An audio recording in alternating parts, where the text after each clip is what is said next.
Top quality और consistent performance के लिए सिर्फ सिल्वर पंप्स। टॉप क्वालिटी और कंसिस्टेंट परफॉर्मेंस के लिए सिर्फ सिल्वर पंप्स, नाम याद रखना।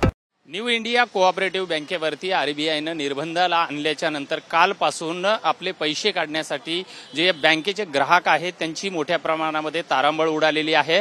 मी आता अंधेरी पूर्वेच्या त्याच न्यू इंडिया कोऑपरेटिव्ह बँकेच्या समोर उभा आहे। आपण बघू शकता कालपासून या बँकेमध्ये मोठ्या प्रमाणामध्ये गर्दी व्हायला सुरुवात झालेली आहे। आरबीआय बँकेचे निर्बंध आल्यामुळे बँकेच्या माध्यमातून या ठिकाणी आपण बघू शकता की एक बोर्ड बॅनर सुद्धा लावलेला आहे।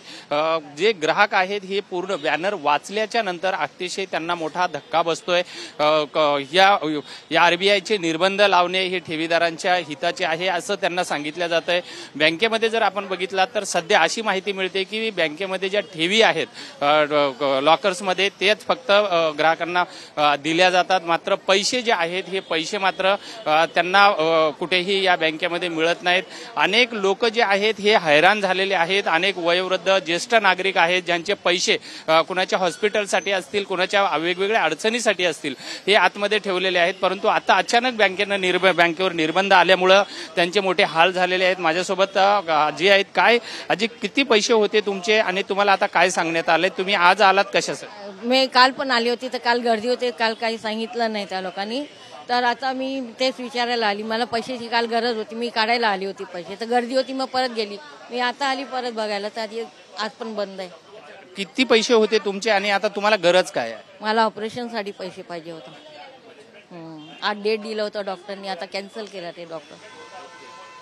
आता तुम्ही काय सांगणार? आज तुमच्या डोळ्यामध्ये अश्रू आहे कारण स्वतःच्या हक्काचे पैसे आहेत। हा तेच ना, अगोदर लोकांना कळवायला हवं होतं। आम्हाला बँकेकडनं काहीच मेसेज आला नाही की बाबा असं असं झालं, अगोदर सांगायला हवं होतं ना। आणि आरबीआयने पण आपलं धोरण एक ठरवायला हवं। तुम्ही अचानक उठता आणि बँकेला करप्ट करून टाकता, बंद करून टाकता। निदान 15 दिवस 20 दिवस अगोदर तरी लोकांना सांगायला हवं की आम्ही बँक बंद करणार आहोत, बाई तुम्ही तुमच्या काही ठेवी असतील, अकाउंट मधले पैसे असतील ते काढून घ्या ना। आता ते पैसे काही असतील 6-7 हजार म्हणजे सर्वसामान्य लोकांसाठी ते मोठीच रक्कम आहे ना। ते सगळं रक्कम लॉक झाली ती त्याच्यामध्ये। तुम्ही जे पैसे आहेत इथं ठेवलेले कसे जमा केले होते आणि कशा पद्धतीने?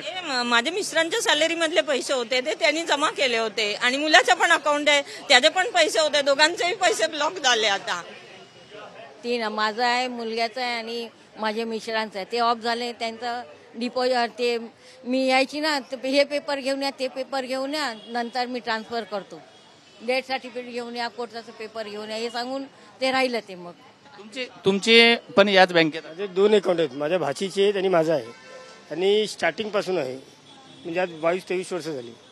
पण हे चुकीचे आहे। सांगा, आज आम्ही पगारामधून पोट कट करून ठेवतो इमर्जन्सीला, आम्हाला काय उद्या उपयोगी लागेल, आणि अचानक मध्ये असं होतं। आता मला गावी जायचं आहे, गावी मी घराचं बांधकाम चालू केलेलं आहे। आता सांगा मी काय करायचं? घर तिकडे माझ्या रस्त्यावरती उघडा पडलेला आहे आणि अशी परिस्थिती आहे। आपण बघितलेलं आहे लोकांच्या अतिशय वेदना आहेत। कुणाला हॉस्पिटलला पैसे पाहिजेत, कुणाला ज्यांच्या ज्या अडचणी आहेत पायी जमा करून बँकेत ठेवलं, मात्र हे अचानक निर्बंध आल्यामुळे लोक हैराण झालेले आहेत। आपण बघितलं तर या ठिकाणी पोलिसांचा फोर्स या बँकेसमोर ठेवण्यात आलेला आहे। बँकेला जे शटर जे आहे हे पूर्णपणे खाली करण्यात आलेलं आहे। जर लॉकर असेल तरच तुम्हाला आतमध्ये एंट्री आहे, पैसे काढायचे असतील तर या ठिकाणी त्यांना एंट्री सुद्धा दिल्या जात नाहीये। त्यामुळे लोक जे आहेत हे मोठ्या प्रमाणामध्ये हैराण झालेले आहेत। आता या निर्बंध कधी उठतील आणि आमचे पैसे कधी मिळतील असा प्रश्न आता या लोकांसमोर पडलेला आहे। व्हिडिओ जर्नलिस्ट संतोष कदमसह विजय गायकवाड, TV9 मराठी, अंधेरी।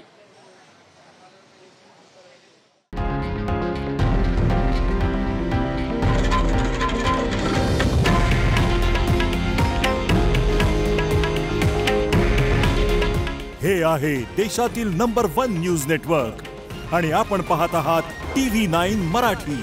काळजी तुमची, हित महाराष्ट्राचं।